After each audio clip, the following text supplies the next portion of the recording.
तैयारी करते समय हमें है ना एक चीज का ध्यान रखना है। इसको बोलते हैं एक मेथड्स, LRP मेथड्स, जिसकी हम बहुत गलतियां करते हैं। हम पढ़ते रहते हैं खूब सारा, जैसे हमने बहुत सारा खूब सारा खा लिया तो बॉडी तो नहीं बनेगी ना। तो हमें कहाँ जाना पड़ेगा, या तो अखाड़े में या जिम में प्रैक्टिस करने के लिए।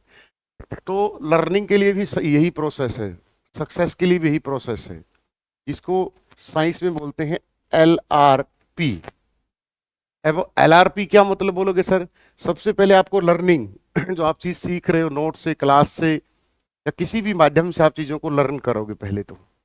और लर्न करके ऐसा नहीं होता कि पहली बार में ही जो आपने पढ़ा है या लर्न किया है वो 100% आपका माइंड ग्रैब कर जाएगा। नहीं, ये पॉसिबल नहीं है।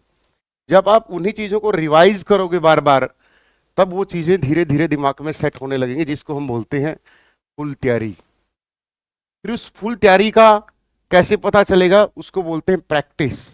कि हम बार बार चीजों की प्रैक्टिस करेंगे तो क्या होगा कि हमें लगेगा अपना वीकनेस का पता लग जाएगा। स्ट्रेंथ का तो आदमी को पता होता है कि तेरे भाई का मैथ बहुत स्ट्रांग है, तेरे भाई की GS बहुत स्ट्रांग है।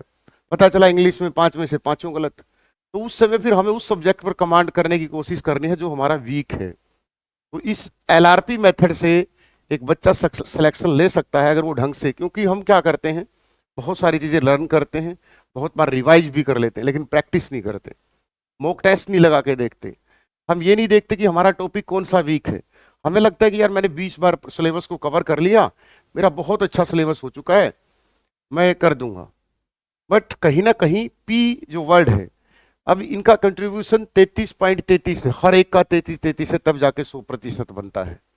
अगर यहाँ पर हम वैसे करके देख लें कि कोई चीज अगर प्रैक्टिस जीरो है तो ये सारे सिस्टम को जीरो कर देगी। ये ध्यान रखना इस बात का।